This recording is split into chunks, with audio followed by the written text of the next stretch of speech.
30분이나 하냐고? 금방 가요. 재미있어서. 이렇게 막 팔도 괴도 되죠? 그럼요. 네, 되게 잘 편안하게. 네, 오늘 나와주셔서 감사합니다. 네 분. 네, 비올라 특집을 위해서 박하양 양, 이한나 씨, 그리고 김상진 선생님, 그리고 정승원 씨 모셨습니다. 안녕하세요. 네. 그걸 쳐야 될 것 같아요. 박수. 아, 그거 한번 해주세요. 아까 등장음악. 네.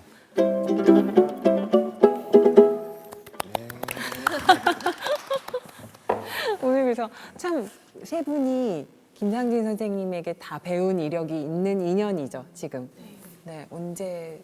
네. 결과적으로 어쨌든 다 여기 연대 졸업생, 연대 현재 재학생, 네. 연대 강사고 아. 제가 예전에 예종 나갈 때 네, 그때 네, 네. 가르쳤던 아, 맞아요. 네. 그래서. 제일 오래된 제자. 네. 아, 그래서 지금, 그러니까 비올라계의 거목. 그럼 갑자기 제가 나이가 너무 많은데 목은 따로 계시고요. 네. 목. 그리고 그 다음에 이제 활발히 활동하는 연주자 분, 그리고 지금 이제 귀국을 했죠. 네. 공부 다 하고 귀국한 비올리스트, 지금 공부 중인 네. 대학교 4학년. 4학년이에요. 아, 지금 나이는 21살인데 월반을 했죠. 월반. 어떻게 하면 월반? 검정고시 출신. 아, 검정고시. 아, 그렇군요. 그렇게 말하니까 굉장히 불쌍해지는 거 아닐까. 교육방송. 가정 형편 때문에 그런 건 아니고요. 아, 그냥 네. 너무 천재적이어서 이제 예원학교 중학교를 졸업하자마자 바로 그냥 검정고시 봐서 대학교를 친 거죠. 고등학교를 안 다니고. 김상진 선생님한테 중학교 졸업하고 더 배우고 싶다고 말씀드렸는데 선생님이 그러면 고등학교를 가는 거는 조금 시간이 아깝다. 이래서 대학교에 와서 모든 고등학교 선생님들이 선생님들이 이제 그렇게 말하지 않았습니다. 광장에. 아 근데 제가 네. 이해한 건 사실 하양양이 네. 하양양. 하양양. 네. 그 옛날에 이제 커티스라는 학교를 되게 가고 네. 싶어 했었는데 네. 그 학교가 나이 제한이 있어요. 네. 그래서 근데 또 저한테도 배우고 싶고 네. 그러니까 그러면 빨리 대학교를 빨리 들어와서 대학교를 졸업하고 가도 여전히 나이가 근데 어차피 커티스가 이제 나이 제한이 없어져 버려가지고 나이 제한이 없어졌어요? 그렇군요. 상관이 한나 없었는데. 씨가 당연히 저 때는 나이 제한이 있었는데 네. 지금 없어졌어요. 나이 제한 때문에 못 간 일인. 그러시는 거죠. 그래서 줄리아드를 네, 그렇게 말하면 또 줄리아드 좀 그러네. 네, 굉장히 고려할 게 많군요. 네, 곤란하네요, 굉장히 오늘. 그래서 오늘 비올라에 대해서 얘기를 하면 사실 좀 뭐랄까요, 일반적이지는 않잖아요. 악기계에서도 그렇죠. 그래서 그 악기들에 대해서 우리가 어떤 매력이 있는지, 그리고 실질적으로 어떤 소리들이 어떻게 나는지 그런 얘기들을 좀 해봤으면 좋겠어요. 근데 선생님만 해도 미국에서 예를 들어 학교 다니실 때 비올라 전공은 훨씬 적을 거 아니에요. 없을 거 아니에요. 그렇죠? 근데 이제 저는 저희 아버지가 네. 비올리스트시고 그러니까 저한테는 일종의 그냥 항상 비올라는 이렇게 제 옆에 있었던 악기고 네. 가장 가까운 악기였는데 네. 나중에 보니까 별로 사람들이 비올라 그렇지만, 모르더라고요. 네. 그래서 다 바이올린 제가 들면 다 바이올린인 줄 알아요. 덩치가 크니까. 그러니까 바이올린보다 음역대가 낮고 첼로보다는 높고, 그래서 중간에 있는. 이한나 선생님이 설명해 주시겠습니다. 네, 설명해 주시겠습니다. 뭐가 다르죠, 바이올린하고? 선생님 조교 선생님 네, 제가 조교. 네, 제가 조교입니다. 네. 네. 바이올린은 네. 솔부터 그어주세요. 미가 있어요. 네. 네. 근데 저희는 도부터 그어주세요. 그러니까 더 낮은 음이 네, 들어있는 오도 오도 낮은 음이 맞아요. 완전 오도 낮은 음이. 잘 하셨나요 오늘? 합격. 감사합니다. 그렇죠. 그래서 사실 아버님이 하셨기 때문에 비올라를 좀 이렇게 어떻게 보면 당연히 시작하시게 됐던. 근데 이제 아버지도 지휘자로도 활동하시고 네. 또 작곡가 출신이시기도 하고 네. 저는 어렸을 때부터 이렇게 이것저것 하는 게 음악가는 그리고 예전엔 다 했거든요. 네. 모차르트가 뭐 피아노에 네, 천재기도 네, 네. 했고 그랬는데 어느 순간부터 연주자랑 작곡가가 구분되기 시작했잖아요. 그게 피아니스트 박종훈 씨가 그 얘기를 하는데 제가 네. 굉장히 공감이 되더라고요. 그 콩쿨이 만들어지면서부터 연주자와 작곡가가 구분되기 시작했다. 그래서 다시 돌아오면 그러니까 전체 음악가가 되기 위한 하나의 길로서 비올라를 그러니까 이 학기 저 학기 다 했던 것 같아요. 저는. 네. 비올라로 전부 시작하셨던 건가요? 악기를? 저는 비올라로 시작했어요. 네. 저는 사실 되게 어릴 때부터 피아노도 치고 네. 뭐 무용도 배우고 미술도 배우고 바이올린도 배우고 다 배웠어요. 노래도 배우고 그러다가 4학년 말쯤에 우연히 비올라를 접하게 됐는데 네. 꽂혀가지고 네. 그때부터 비올라만 방송 용어, 방송 용어. 뭐라고 할까요? 선생님? 꽂혔다고 하시면. 매료되어서 매료되어서 이런 게 나갑니다. 그래서 네, 비올라를 그때부터 네, 했어요. 승환 씨는 어떻게 시작했어요? 전 원래 바이올린 네. 하다가 선생님께서 비올라 추천해 주셔갖고 네. 이렇게 처음 시작하게 됐는데 아, 좋아가지고 굉장히 비올라적이에요. 그래서 그 선생님이 딱 잘 꿰뚫어 보시고 그래요? 아, 왜냐하면 그런 것 같아요. 예를 들어 그런 지금 거죠. 이제 성격도? 성격이 네. 너무 양반이에요. 그래서 이렇게 약간만 오른쪽으로 갈까? 그러면 좀 빠리빠리한 친구는 막 확 오른쪽으로 달려가는데 오른쪽으로 좀 갈까? 그럼 네. 그러고 본인은 다른 데는 간다고 가는 건데 그럼 제가 오른쪽으로 이만큼 가라고 뭐 이러면 이제 조금 어느 와요 정도 이렇게. 딱 오는. 네, 그러니까 항상 네. 성격이 워낙 좀 그런 것 같아요. 그렇죠? 그런가 봐요. 아, 역시 그렇네요. 근데 약간 비올리스트들의 정말 특징이 있나요? 성격이 좋은 좋아요. 건가 보죠? 네. 네, 비올리스트가 성격이 좋다는 주장 나왔습니다. 네. 그래서 실내악 얘기를 그러니까 해주셨는데, 뭐 그죠? 좋은 것보다 좋아야만 왜냐면 이쪽도 맞춰줘야 되고 저쪽도 네. 맞춰줘야 되고 그러니까 앙상블을 할 때 항상 다른 악기들하고 같이 하는 경우가 많거든요. 네. 그러니까 성격이 안 좋으면 힘들죠. 네. 제가 맨날 얘기했던 게 약간 걸그룹, 네. 아이돌 네. 그런 그룹처럼 이렇게 그룹이 만약에 9명이 멤버가 있으면 네. 한 사람 혼자 계속 노래를 부르지 않잖아요. 네. 이렇게 돌아가면서 계속 뒤에서 서포트 하다가 한 소절 노래 부르잖아요. 네. 그러니까 저는 비올라 할 때 그런 기분 되게 많이 들거든요. 한 소절 네, 나올 한 소절, 때. 한 소절만 나오고 나머지는 다 서포트. 아, 그래서 얼마 전에 저기 사라장과 17명의 현악 연주자들 할 때 엄청 크게 하더라고요. 아, 네. 중간에 이때다. 깜짝 놀랐어요. 이때다. 그렇죠. 약간 솔로에 대한 근데 그 아쉬움은 있지 않아요? 하양 씨 같은 경우 어렸을 때부터 비올라를 해서 어때요? 근데 저는 초등학교 때 이제 수업 시간에 동요 부르는 음악 시간에 네. 동요 부르는 거 많이 하는데 항상 짝꿍이랑 선생님이 노래 시키실 때 저는 제가 자진해서 알토를 하겠다. 저는 그 화음 넣어서 부르는 게 너무 좋았었어요. 아, 천상 비올리스트죠. 진짜 천상 비올리스트네요. 저도 노래방 가면 제 노래는 하나도 안 해요. 옆에서 딴 마이크 들고 코러스 맨날. 그 화음 감각이 좋아야겠어요, 그렇죠? 어떤 화성에 대한 그런 거 타고나야 되나요? 균형 감각이 제일 중요한 것 같아요. 근데 그게 사실 그런 중심을 잡는 사람이 절대 도드라지지 않거든요. 보면. 근데 그런 사람들이 사실 사회에서도 제일 필요한 사람이잖아요. 네. 나서서 막 스타가 네. 아닌데 뒤에서 사실 실질적인 걸 조정하고 그런 역할을 은근히 즐기는 사람이 비올리스트가 되면 좋고요. 네. 근데 사실 비올라가 이렇게 막 스타로 사실 그 독주곡이 엄청 많고 뭐 이러지는 않기 때문에 조금 그 조명을 덜 받을 수는 있지만 되게 어렵죠.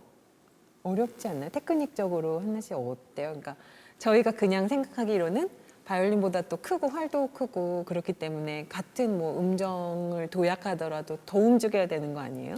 아무래도 그래서- 간격도 훨씬 넓고요. 네. 조금 정확한 음을 짚기가 힘든 악기인 것 같아요. 이 선생님 그때 말씀하셨었는데 제가 막 음정 때문에 고민하고 네. 그럴 때 선생님께서 말씀해 주셨었는데, 그러니까 정말 정확한 음을 내기 힘든 악기다고. 이제 비올라 소리 하면 자칫 잘못하면은 되게 웅웅거리고 클리어하지 않고 뭐 그렇게 생각하시는 분들도 네. 많은데 조금 더 거기에서 좀 포인트 있는 소리, 네. 그러니까 코어 사운드가 뭘까요? 중심적 네. 중심을 알맹이 있는 건드리는 소리. 네, 알맹이, 알맹이 있는 소리. 네.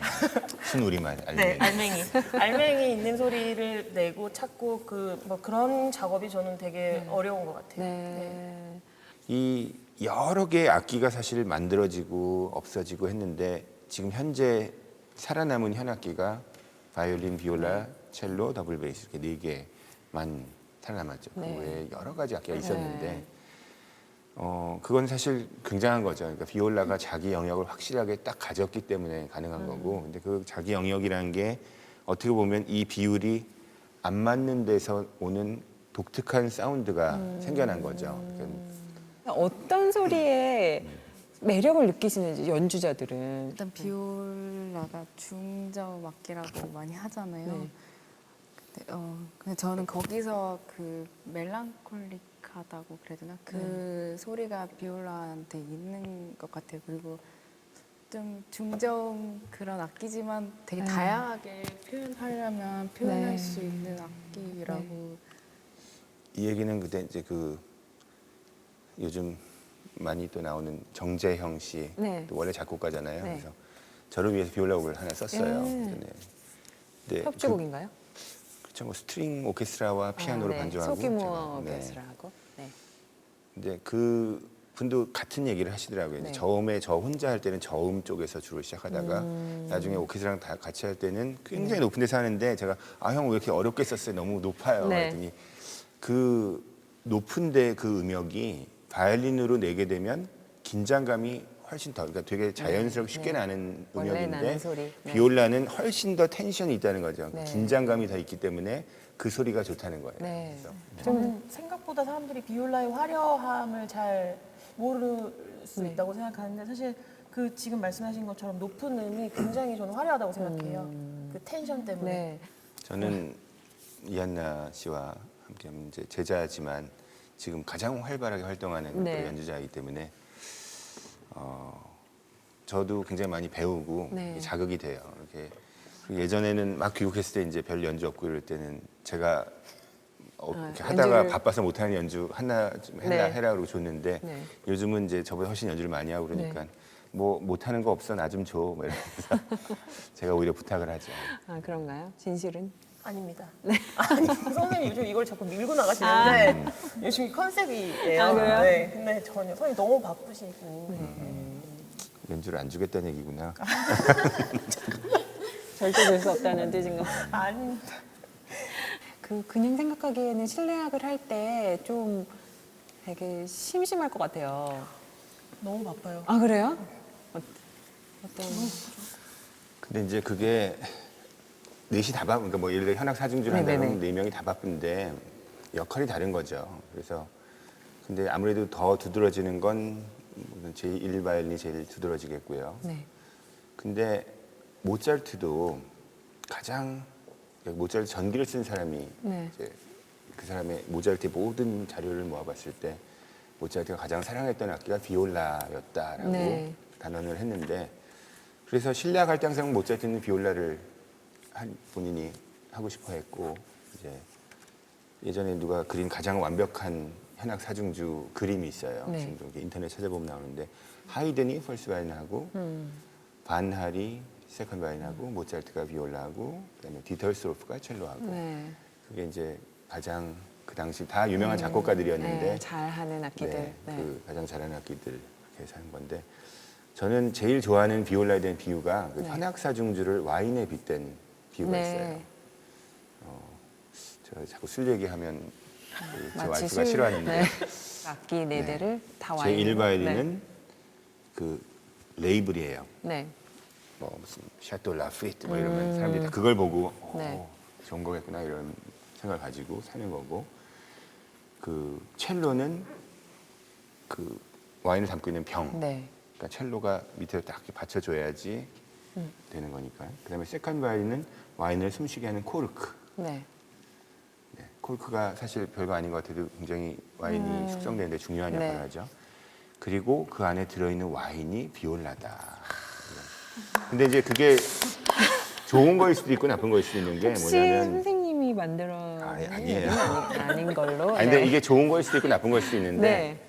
그게 뭐냐면 이제 그만큼 음악을 들을 줄 아는 사람이면 예. 청중이면 현악사중주를 들을 때 비올라의 수준을 가지고 그 현악사중주를 평가한다는 얘기예요. 네. 그러니까 잘 모르는 사람은 그냥 펄스 바이올린이 유명하면 맞아요. 막 그 사람이 누구야 뭐 멜로디 무슨, 나오고 막 뭐 화려하고. 네, 네. 그렇죠. 그래서 그냥 그것만 보고 샤또 마고야 그러면 그냥 네. 그거 보고 아 당연히 좋겠지 하고 와인은 상했을 수도 있잖아요. 네. 상한 거 마시면 이거 역시 마고가 좋아 이러면서 마시는데 그 병이 멋있어 이러면서. 예. 네. 근데 진짜 음악을 들을 줄 아는 사람이면 그 내성의 비올라가 어떻게 하고 있는가를 보고 그걸 평가한다는 거죠. 네. 먼저 한번 책 한 권 내셔야 될 거. 비올라 조크도 한번 모아놔야죠. 선생님. 제일 많이 우리나라 권위자시잖아요. 비올라 조크계. 비올라 조크는 항상 비올라가 옛날에 프림로즈라는 네네네. 대표적인 비올리스트가 네. 한 얘기가 있어요. 비올라는 바이올린의 형이다. 이렇게 뭐 그런 명제만 저는 듣고 자랐어요. 그랬는데 어느 순간 독일에 유학을 갔는데 비올라 조크를 조크라는 듣기 게. 시작한 거예요. 네. 제가 처음 비올라 조크를 들었을 때 울었어요 그날. 아, 정말요? 너무 분해가지고. 그때 그럼 대학교 때셨어요? 그렇죠. 예. 근데 다 그런 아픈 과정 그게 어떤 거 같은 겪고서. 거냐면 이제 처음에는 혹시 이 젊은 친구들 모르지만 최브람 시리즈라고 옛날에 저 네네네. 어렸을 때 있었어요. 책도 나왔죠. 근데 저는 그 조크를 들었을 때 되게 불쾌했어요. 왜냐하면 최브람 씨는 우리나라를 대표하는 최고의 배우인데 네. 그 배우를 굉장히 웃기게 묘사한 거잖아요. 네. 근데 그게 마치. 조크의 포인트인데 사실 네. 뭐 이렇게 막 이러면서 이렇게 네. 아무데나 막 실없이 웃기는 이런 할아버지가 이렇게 되는 게 그 조크의 묘미인데 그 묘미를 알게 된 거죠. 비올라 조크도 이제 그런 거죠. 그러니까 음정 맞추기 힘든 게 그죠. 좀. 잘하기 힘든 악기들이 네. 그만큼 조크가 많아요. 이쯤에서 이제 비올라 조크 하나 예를 들어드려야죠. 저희가 또 시청자분께서는. 제일 흔하게 하는 거 네. 하나 이게 방 내 귀퉁이에 네. 빠른 있었다. 비올리스트, 느린 네. 비올리스트, 산타클로스 산타클로스. 할아버지, 슈퍼맨 네. 가운데 10,000원짜리 지폐 하나 놓여 네. 있고요. 이제 딱 노래를 부르면서 빙글빙글 돌면 심판이 불을 딱 끄면 가가지고 딱 먼저 10,000원짜리를 가지는 사람이 임자인데 네. 누가 가져갔을까요? 누가 가져갔어요? 느린 비올리스트예요. 왜요? 근데 왜냐하면 이 느린 비올리스트를 제외하고는 실존 인물이 아니에요. 빠른 비올리스트. 없다는 거죠. 그러니까. 네. 비올라 조크 더 해야 되는데.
네.